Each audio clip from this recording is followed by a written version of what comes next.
Urban Street Vendors Protection of Livelihood and Regulation of Street Vending Rules 2018 করা হয়েছে।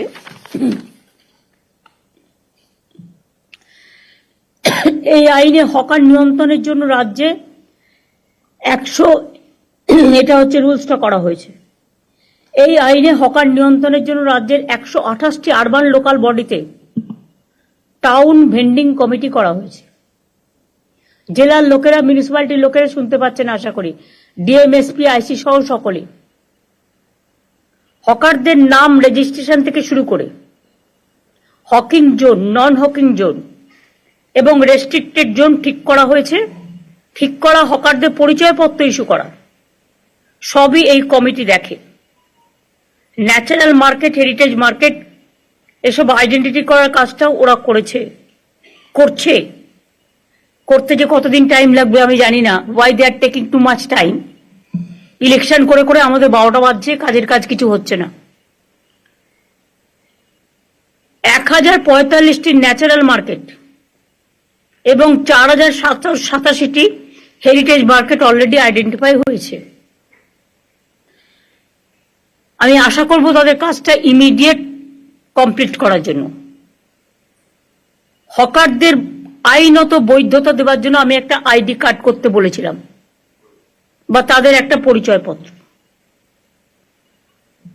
KMC এলাকায় নাম রেজিস্ট্রেশনের জন্য 61,000-এর বেশি হকার আবেদন করেছিলেন। এর মধ্যে 59,000-এর বেশি আবেদন ঠিকঠাক পাওয়া গেছে। মাত্র 2,000 লেফট আউট হয়েছে, তার কারণে এক একজনের 4টে করে ডালা। সেটা আমরা করতে পারি না। 4টে করে ডালা মানে আর একটা লোককে খাবার সুযোগ দিন। হকার নেতাদের টাকা দিলেই চাঁদা তুলবে আর ইচ্ছা মতো ডালা বসিয়ে দেবে। হকার নেতারাও কিন্তু এই আইনের মধ্যে পড়বেন, এটা মাথায় রাখবেন। আর দয়া করে হকার নেতারা চাঁদা তুলবেন না।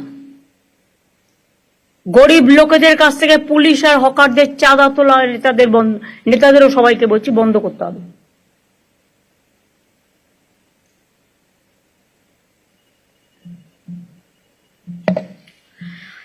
ভিডিও সার্ভে করা আছে অলরেডি। এখনো যারা যোগ্য কিন্তু রেজিস্ট্রেশন পায়নি, আর একবার সার্ভে করে দেখার সুযোগ দিন। তাতে যদি সে একটা ডালায় রাজি হয়, একটা পরিবারে 2টো ভাই থাকতে পারে, সে আমি লক্ষ্মীর ভান্ডারে বউদের দিই, সেই জায়গায় একটা ভাইয়ের জায়গায় 2টো ভাই থাকতে পারে যদি অন্য নামে, বহিরাগত নয়। এখানে থাকছে, তার পরিবার আছে, তার অন্য কোনো আর্নিং নেই, তারটা আমি নিশ্চয়ই রিকনসিডার করতে পারি। তাদের জন্য আলাদা জোন করতে হবে। একই জায়গায় গায়ে গায়ে ঠেসে ঠেসে, গড়িয়াহাট তো হাঁটারই জায়গা নেই। আমি গড়িয়াহাটের এপারের অংশের কথা বলছি না।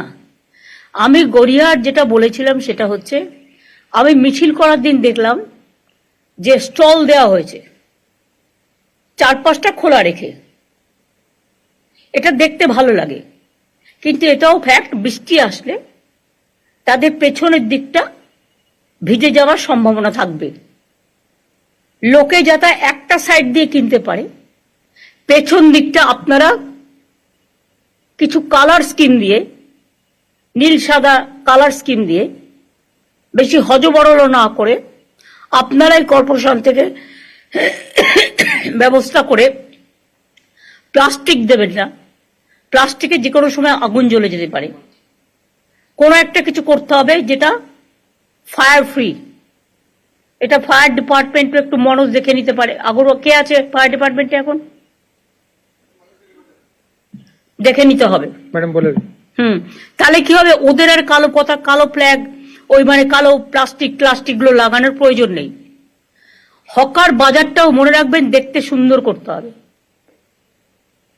এগুলো আপনাদের দেখে শিক্ষা নেওয়া উচিত। নিউ মার্কেট এরিয়া কনজেস্টেড হয়ে গেছে, গার্ড হোটেলের অপোজিট কনজেস্টেড হয়ে গেছে, কর্পোরেশনের গায়ে পর্যন্ত হকার বসে গেছে। লোকাল কাউন্সিলররা চোখে দেখেও দেখে না। আমি তো বলছি না তাদের সরিয়ে দেওয়া হোক, আমি বলছি একটা নির্দিষ্ট জোন করা হোক।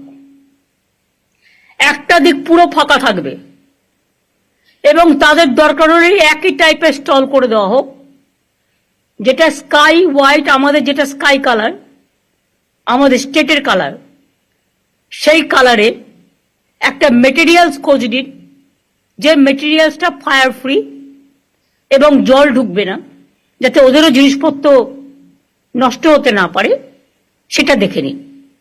আর হকার কমিটির যারা আছে তাদের আমি বলবো, আপনাদের মেটেরিয়ালস অনেক লাগে, হয়তো বিক্রি হয়ে গেল, বিক্রি হয়ে যাওয়ার পরে আপনার আরো মেটেরিয়ালস চাই। এক একটা জোনে আমার মনে হয় ববি, আমরা যেমন দেখবে বিভিন্ন মন্দিরে গেলে জুতো রাখার জন্য, আমি জাস্ট একটা উদাহরণ দিচ্ছি, নাম্বার 1, নাম্বার 2, নাম্বার 3, নাম্বার 4 এরকম করে একটা সিরিয়াল করা থাকে। তেমনি স্টলগুলোর যদি এক একটা করে নাম্বার দেওয়া হয়, তাহলে তার যে মেটেরিয়ালটা সে সেখানে রাখুক, তার যখন প্রয়োজন সেখান থেকে নিয়ে আসুক। তাতে দরকার হলে আপনারা একটা বিল্ডিং দিন বা একটা জায়গা দিন। হ্যাঁ বলুন।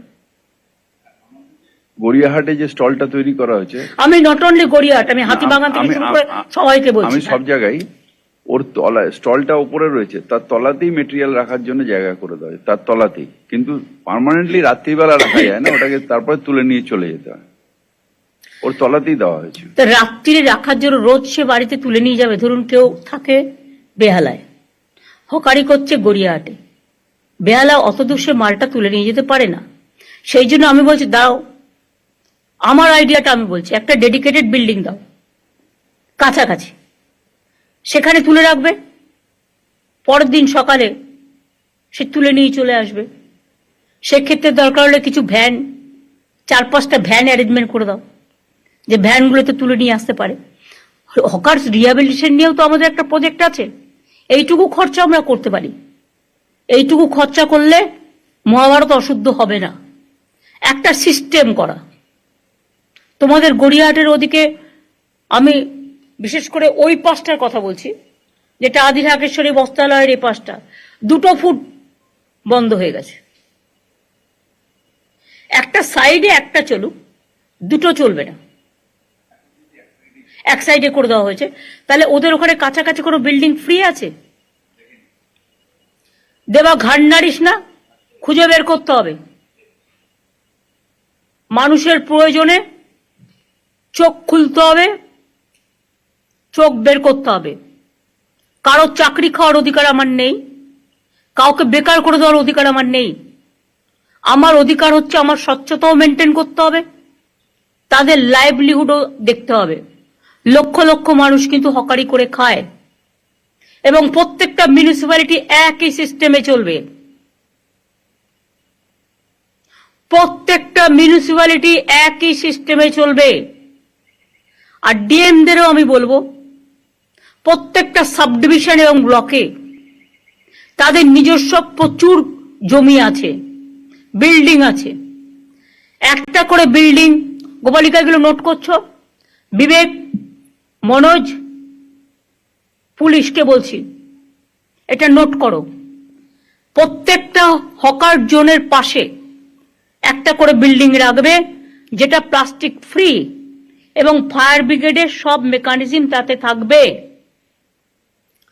আর একটা কাজ করো, এটাই হকার ভাই বোনেরা আমাকে সাহায্য করবে। যেমন হাতিবাগান, রাস্তা নেই, রাস্তাটা দখল হয়ে গেছে, এতে আমাদের কাউন্সিলরদেরও অনেক দোষ আছে। তারা ভাবে দিয়ে দিলাম, টাকা কিনে নিলাম, মাসে চাঁদা পেলাম, না, হবে না। ডাল ভাত মাছ তরকারি খেয়ে কি সন্তুষ্ট হওয়া যাচ্ছে না? খেতে কি লাগে? এখন তো কেউ বাড়িতে বেড়াতে গেলে মিষ্টিও নিয়ে যায় না, পাছে ডায়াবেটিক হয়ে যায়। তো মানুষের কতটুকু লাগে বাঁচার জন্য? বাঁচার অধিকারের জন্য যতটুকু প্রয়োজন ঠিক ততটুকু কাজে লাগান, তার বেশি নয়। লোভ করা ভালো নয়, লোভ সম্বরণ করুন। এক্ষেত্রে লোকাল যারা আছে, নেতা, পুলিশ, তারা সবচেয়ে বেশি দায়ী। প্রথমে বসাচ্ছেন, তারপরে গিয়ে বুলডোজার দিয়ে উচ্ছেদ করতে যাবেন। আমি এই পলিসিটাকে মানি না। আমি যে পলিসিটা মানি, প্রথম থেকেই রেস্ট্রিকশন করতে হবে। যে কাউন্সিলরের এলাকায় এটা চলবে, সেই কাউন্সিলর অ্যারেস্ট হবে। যে নেতার এলাকায় চলবে, ডাবগ্রামে দেখেছেন আমি জেলা প্রেসিডেন্টকে অ্যারেস্ট করিয়ে দিয়েছি।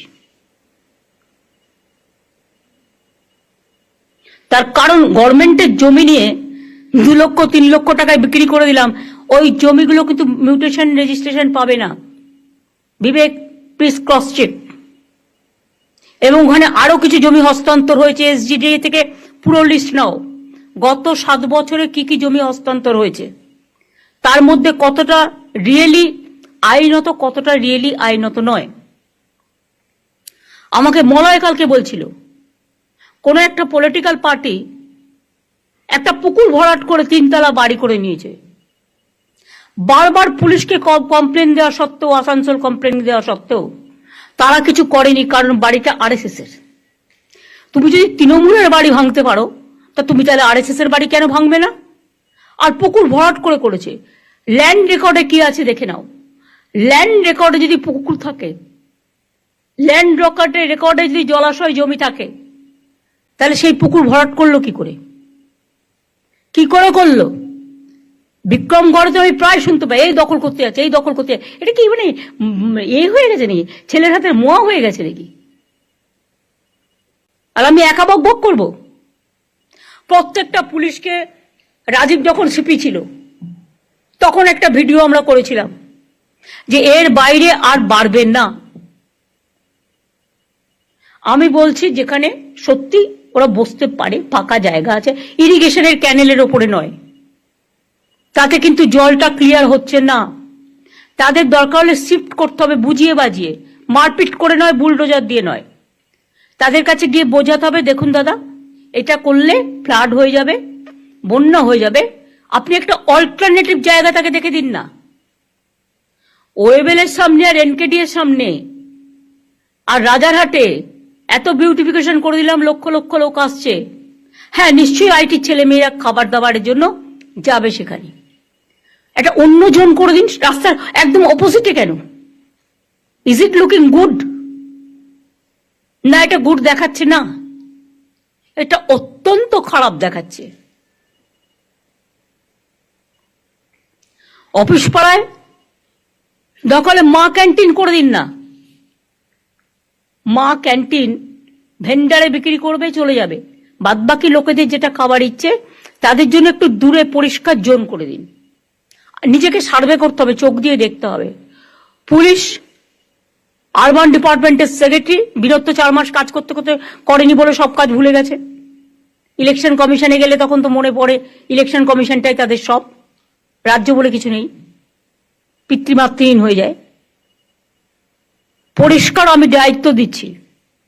এবং আরবান সেক্রেটারি, মিউনিসিপ্যালিটি সেক্রেটারি, দরকার হলে আরবান ডিপার্টমেন্ট প্রত্যেকটা জেলা ভিজিট করবে, করে জোন ঠিক করবে, এবং এটা ইমিডিয়েট একটা সিস্টেমও আমরা করে দেবো, সিস্টেমের মধ্যে আমরা ফেলে দেবো।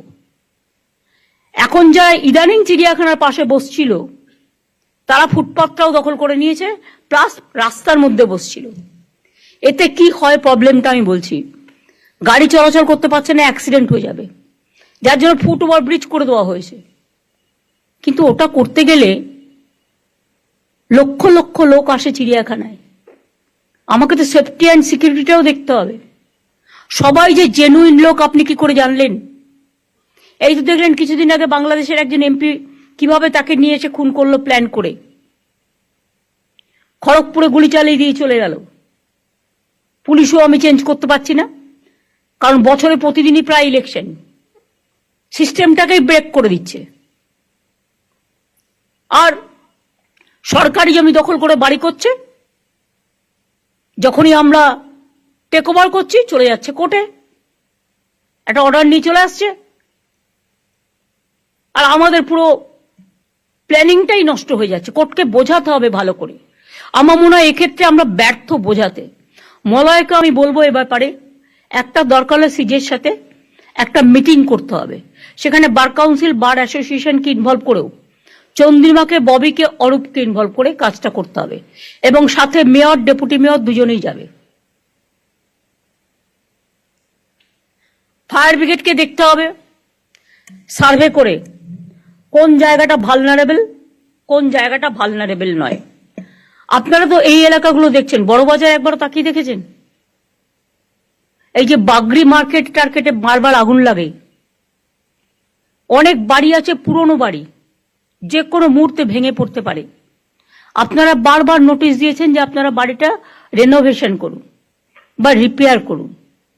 অনেক মার্কেট আছে দেখলে আমার ভয় লাগে কখন ভেঙে যাবে, লোকে বাজার করতে গিয়ে মারা যাবে, আমি বলে দিলাম, ইমিডিয়েট যদি রেনোভেশন করা না হয়। যেমন যোগুবাজার, আমি সেদিনকে যাচ্ছিলাম, দেখলাম, আমি ববিকে জিজ্ঞেস করলাম যে বাড়িটা নতুন করে তৈরি হচ্ছে কিনা, কেন? বলছে মালিক করছে না। এটা দরকার হলে মালিকের কাছ থেকে অ্যাকুইজিশন করে নিতে হবে আর কোর্টকে বোঝাতে হবে। মানুষের লাইফ আগে। আমি একটা ইন্ডিভিজুয়াল পার্সনকে দেখব না আমি 1000 জনকে দেখব? 1000টা লোক ওখানে বাজারে বসে আছে, কিন্তু একটা লোকের নামে জায়গাটা বলে সে একা গায়ের জোর দেখিয়ে যাবে, সেটা হবে না। তাকে বোঝাতে হবে, দরকার হলে তাকে কম্পেনসেশন দিয়ে গভর্নমেন্ট জায়গাটা কিনে নেবে, কিনে নিয়ে বাজারগুলো তৈরি করতে হবে। আমি যেটা বলছি শোনো, আগে ফার্স্ট শোনো, শুনবার মানসিকতা রাখতে হবে। সব জায়গায় এরকম যত বাজার আছে, এই বাজারগুলোর একটা লিস্ট হবে। বেশি খরচ হয় না, 1-1.5 কোটি টাকা খরচা করলে বাজারটা ভালো করে হয়ে যায়। আমি কথা দিচ্ছি, আমি দরকার হলে গভর্নমেন্ট থেকে যদি গভর্নমেন্ট ফান্ড অ্যালাউ করে, ইয়েস, কারণ এখানে তো কনস্ট্রাকশন ওয়ার্কারেরও অনেকে কাজ করে, হকারি করে, আমি একটা ফান্ড অ্যালট করতে পারি, প্রোভাইডেড আগে আমি প্ল্যান হাতে পাবো তবে। তাহলে একটা হলো হকিং জোনে একটা বিল্ডিং ফর গোডাউন পারপাস, সেটাও সিকিউরিটি নিয়ে, সেফটি, সিকিউরিটি, ফায়ার সব নিয়ে, সেফটি নিয়ে। 2 হচ্ছে বাজারগুলো। অনেক গরিব মানুষ সবজি বিক্রি করতে আসে, কিন্তু তারা সকালে আসে, বিকেলে চলে যায়। তাদের একটা যখন বাজারগুলো তৈরি হবে তাদের জন্য একটা জোন রেখে দিন না, তাতে তাকে ফুটপাতে বসতে হয় না। একটা বড় লোক বাড়ি করলে মাল্টি স্টোর করছে 22 তলা, তখন তো কোশ্চেনটা আসে না। তো একটা বাজার দোতলা আছে, সেটাকে আমি যদি 4 তলা করে দিই, তাহলে ভেজিটেবল ভেন্ডারটাকে আমি নিচে করে দিতে পারি, কি অসুবিধা হয়? আর একই টাইপের হবে, এটা নয় যে একটা করে পিডব্লিউডি করবে আর একটা করে ডিপিআর দেবে, আর একটা ডিপিআর এ গভর্নমেন্টের কোটি কোটি টাকা নষ্ট হবে। No, only 1 DPR is required. Hawker zone building, hawker stall and বাজার, 3টে।